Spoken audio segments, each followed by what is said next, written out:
இன்றும் பிரதான செய்திகளுடன் உங்களிடம் வந்திருக்கு. இன்றும் பிரதான செய்திகளுடன் கணேசன் குரல் இன்றும் பிரதான செய்திகளுடன் கணேசன் குரலுடன் இணைந்திருக்கின்றீர்கள். முதலில் தலைப்புச் செய்திகள்.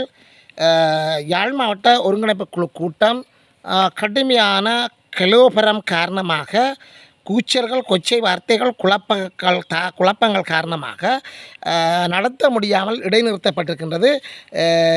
அதாவது மாவட்ட அபிவிருத்தி குழு கூட்டம். மயிலிட்டி மீன்பிடி துறைமுகம் விரைவில் மீனவர்களிடம் கையளிக்கப்படும், கடற்தொழில் அமைச்சர் உறுதி கூறியிருக்கின்றார். அபிவிருத்தி குழு கூட்டங்களுக்கு வருகின்ற போது அதிகாரிகள் தரவுகளை எடுத்து வர வேண்டும் என்று சொல்லி கடும் உத்தரவை பிறப்பித்திருக்கின்றார் கடற்தொழில் அமைச்சர் ராமலிங்கம் சந்திரசேகர். மனோஜ் ராஜ் பாரதி ராஜா காலமானார்.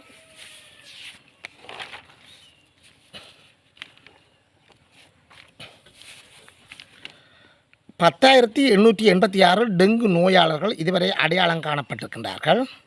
தேச பந்துவை பதவியிலிருந்து நீக்க யோசனை சமர்ப்பிப்பு. புளியம்பொக்கொனை பொங்கல் விழாவிற்கான போக்குவரத்து சம்பந்தமான ஆராய்வு. போருக்கு முற்றுப்புள்ளி வைக்க ஆரம்பமானது பேச்சுவார்த்தை. ரஷ்யா உக்ரைன் இடையிலான போருக்கு முற்றுப்புள்ளி வைக்கும் முகமாக அமெரிக்கா மற்றும் ரஷ்ய அதிகாரிகளுக்கு இடையான பேச்சுவார்த்தைகள் சவுதி அரேபியாவில் ஆரம்பமாகி நடைபெற்று வருகின்றது. இங்கிலாந்து கடற்கரையில் மர்ம உயிரினம். அச்சத்தில் உறைந்த மக்கள். இனி விரிவான செய்திகளை பார்ப்போம். விரிவான செய்திகளை பார்ப்பதற்கு முன்னர் கணேசன் குரல் செய்திகளுக்கு நீங்கள் புதியவராக இருந்தால் அல்லது சப்ஸ்கிரைப் பண்ணாமல் தொடர்ந்து பார்ப்பவராக இருந்தால், எமது காணொலி ஷேர் வைக்க ஆர்வம் உள்ளவராக இருந்தால் தயவுசெய்து சப்ஸ்கிரைப் பண்ணுங்கள், ஷேர் பண்ணுங்கள், கமெண்ட்ஸ் பண்ணுங்கள், லைக் பண்ணுங்கள். அருகில் இருக்கின்ற பெல் ஐக்கானை கிளிக் பண்ணி நாங்கள் போடுகின்ற காணொலிகள் அனைத்தையும் உடனுக்குடன் பார்க்கக்கூடியவாறான நோட்டிஃபிகேஷனை ஏற்படுத்திக் கொள்ளுங்கள். இனி விரிவான செய்திகள். கலோபரமானது கச்சேரி நிறுத்தப்பட்டது. யாழ் மாவட்ட அபிவிருத்தி ஒருங்கிணைப்பு குழு கூட்டம். கூக்குரல்கள், கொச்சை வார்த்தைகள், குழப்பங்களால் யாழ் மாவட்ட அபிவிருத்தி குழு கூட்டம் தொடர முடியாமல் இடைநிறுத்தப்பட்டது. யாழ் மாவட்ட அபிவிருத்தி குழு கூட்டம் யாழ்ப்பாண மாவட்ட செயலகத்தில் கடற்தொழில் அமைச்சர் ராமலிங்கம் சந்திரசேகர் தலைமையில் கடந்த செவ்வாய்க்கிழமை நடைபெற்றது. காலை 9 மணிக்கு ஆரம்பமாகிய அபிவிருத்தி குழு கூட்டம் சுமூகமான முறையில் நடைபெற்று கொண்டிருந்தது. அதன் பின்னர் பாராளுமன்ற உறுப்பினர்கள் அர்ச்சனா, இளங்குமரன் ஆகியோருக்கு இடையில் பல தரப்பட்ட முரண்பாடுகள் எழுந்திருந்த நிலையில் அபிவிருத்தி குழு கூட்டம் இடைநடுவில் நிறுத்தப்பட்டது. கூட்டத்தின் ஆரம்பம் முதலே அதிகாரிகளை கேள்வி கணைகளாய் துளைத்துக் கொண்டிருந்தார் பாராளுமன்ற உறுப்பினர் அர்ச்சனா. இச்சந்தர்ப்பத்தில் அரசு அதிகாரிகள் அவமதிப்பதை கண்டித்த பாராளுமன்ற உறுப்பினர் ஸ்ரீதரன் வெளிநடப்பு செய்தார். இந்நிலையில் கூட்டம் தொடர்ந்து கொண்டிருக்கும் சந்தர்ப்பத்தில் பாராளுமன்ற உறுப்பினர் இளங்குமரனுக்கும் பாராளுமன்ற உறுப்பினர் அர்ச்சனாவுக்கும் இடையில் வாய்த்தக்கம் உச்சக்கட்டம் பெற்றது. முகம் சுளிக்கும் வகையிலான வார்த்தை பிரயோகங்கள் பிரயோகிக்கப்பட்டன. தொடர்ந்தும் சுமூகமாக்கி கூட்டத்தை தொடர்ந்த வேளை நகர அபிவிருத்தி அதிகார சபையினால் யாழ்ப்பாண அபிவிருத்தி திட்டங்கள் தொடர்பான முன்மொழிகளை மேற்கொண்ட சந்தர்ப்பத்தில் பாராளுமன்ற உறுப்பினர் அர்ச்சனா மீண்டும் கேள்விகளை தொடுத்த நிலையில் அங்கு பெரும் தர்க்கம் ஏற்பட்டது. அபிவிருத்தி குழு தலைவர் அமைச்சர் ராமலிங்கம் சந்திரசேகர் குறித்த சலசலப்பை அமைதியாக பல தரப்புகள் முனைந்த போதிலும் அது தோல்வியில் முடியவே நிலைமையை கட்டுப்பாட்டை மீறிப்போவதை உணர்ந்த அமைச்சர் யாழ் மாவட்ட அபிவிருத்தி குழு கூட்டம் நிறைவுறுவதாக அறிவித்திருந்தார். பின்னர் செய்தியாளர்களிடம் பேசிய அமைச்சர் சந்திரசேகர் நிலைமை கைமீறி போகும் என தாம் நினைக்கவில்லை. சிவபூசியில் கரடி புகுந்தது போல சிலரின் அத்துமீறிய செயற்பாடுகள் நமது பிரதேசத்தின் அபிவிருத்தியை பாதிக்கிறது.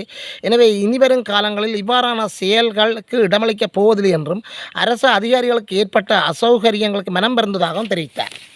மயிலிட்டி மீன்பிடி துறைமுகம் விரைவில் மீனவர்களிடம் கையளிக்கப்படும் என கடற்தொழில் அமைச்சர் உறுதியளித்திருந்தார். மயிலிட்டி மீன்பிடி துறைமுகம் விரைவில் மீனவர்களிடம் கையளிக்கப்படும் என கடற்தொழில் அமைச்சர் ராமலிங்கம் சந்திரசேகர் உறுதிபட தெரிவித்திருந்தார். யாழ் மாவட்ட அபிவிருத்தி குழு கூட்டம் நேற்று செவ்வாய்க்கிழமை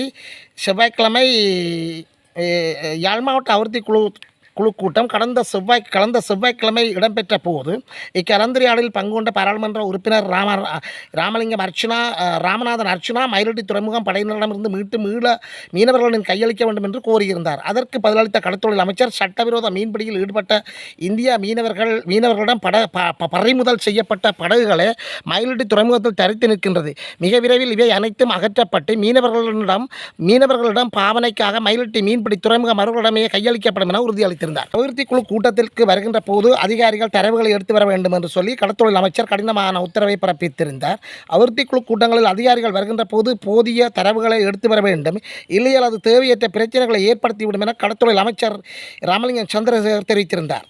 மனோஜ் பாரதி ராஜா காலமானார். இயக்குனர் பாரதி ராஜாவின் மகன் மனோஜ் பாரதி ராஜா வயது 48 மாரடைப்பு காரணமாக கடந்த செவ்வாய்க்கிழமை மாலை காலமானார். மனோஜ் பாரதி ராஜாவுக்கு சமீபத்தில் இதய அறுவை சிகிச்சை நடைபெற்றிருந்தமை குறிப்பிடத்தக்கது.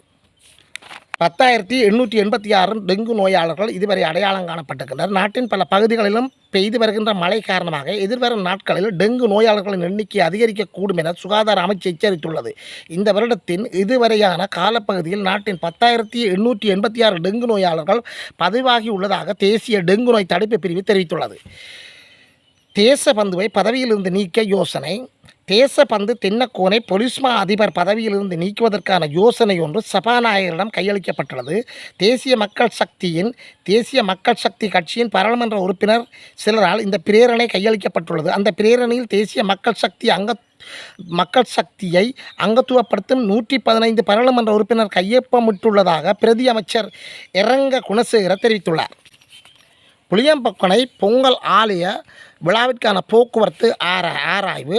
கிளிநொச்சி மாவட்டத்தின் பிரசித்தி பெற்ற ஆலயங்களில் ஒன்றான கரைச்சி புளியம்பொக்கனை ஆலய வருடாந்த பொங்கல் விழா எதிர்வரும் 11/4/2025 வெள்ளி நடைபெறவுள்ளது.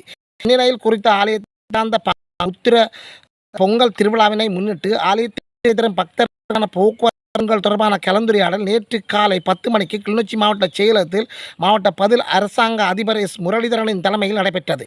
இதன்போது 2 தனியார் போக்குவரத்து சபையினரின் பேருந்துகளுக்கு ஒரு இலங்கை போக்குவரத்து சபை பேருந்தினை சேவை ஈடுபடுத்துவது என தீர்மானிக்கப்பட்டது.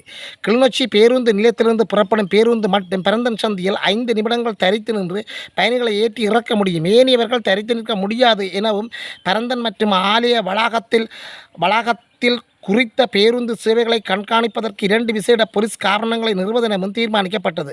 குறித்த தீர்மானங்களை போக்குவரத்து சேவையில் ஈடுபடும் சகலர்களுக்கும் தெரியப்படுத்த வேண்டும் எனவும் இத்தீர்மானங்களை நடைமுறைப்படுத்த மாற்று பாதை வழித்தடம் சரியாக பின்பற்றப்படாதவர்கள் பாதை வழித்தட உரிமத்தினை வடக்கு மாகாண ஆளுநரின் கவனத்துக்கு கொண்டு சென்று இடைநிறுத்துவது என்ற தீர்மானமும் எடுக்கப்பட்டது. இக்கலந்துரையாடலில் உதவி மாவட்ட செயலாளர் சத்திய ஜீவிதா, பண்டாரவளை பிரதேச செயலாளர் டி. பிருந்தாகரன், இந்து கலாச்சார உத்தியோகத்தர், வீதி பயணிகள் போக்குவரத்து அதிகார சபையினர், இலங்கை போக்குவரத்து தனியார் போக்குவரத்து சபையினர், ஆலய பரிபாலன சபையினர் ஆகியோர் கலந்து கொண்டிருந்தனர். ரஷ்யா உக்ரைனுக்கு இடையிலான போரை முடிவுக்கு கொண்டு வரும் வகையில் அமெரிக்கா மற்றும் ரஷ்ய அதிகாரிகளுக்கு இடையிலான பேச்சுவார்த்தை சவுதி அரேபியாவில் ஆரம்பமாக நடைபெற்று வருகின்றது. இங்கிலாந்து கடற்கரையில் மர்ம உயிரினம். இங்கிலாந்து கொண்ட் பகுதியில் உள்ள கடற்கரையில் பார்ப்பதற்கு அச்சத்தை ஏற்படுத்தும் வகையில் இனங்காணப்பட்ட உயிரற்ற உயிரினம் ஒன்று அப்பகுதி மக்கள் மத்தியில் அதிர்ச்சியை ஏற்படுத்தியுள்ளது. மீனின் உடலையும் வேற்றுக்கிரக வாசியின் தோற்றத்தையும் கொண்டு காணப்படுகின்ற குறித்த உயிரினமானது உயிரற்ற நிலையில் கடற்பாசிகளால் சூழப்பட்டு மணலில் புதையுண்ட நிலையில் இருந்துள்ளதாக தெரிவிக்கப்பட்டுள்ளது. இந்த நிலையில் அக்கடற்கரைக்கு சென்ற இருவர் குறித்த உயிரினத்தை கண்டு அதிர்ச்சி அடைந்துள்ளதோடு அதனை புகைப்படம் எடுத்து சமூக வலைத்தளங்களில் பதிவிட்டுள்ளதாகவும் தெரிவிக்கப்படுகின்றது. இந்நிலையில் குறித்த புகைப்படமானது இணையத்தில் வைரலாகி வருகின்றமையும் குறிப்பிடத்தக்கது.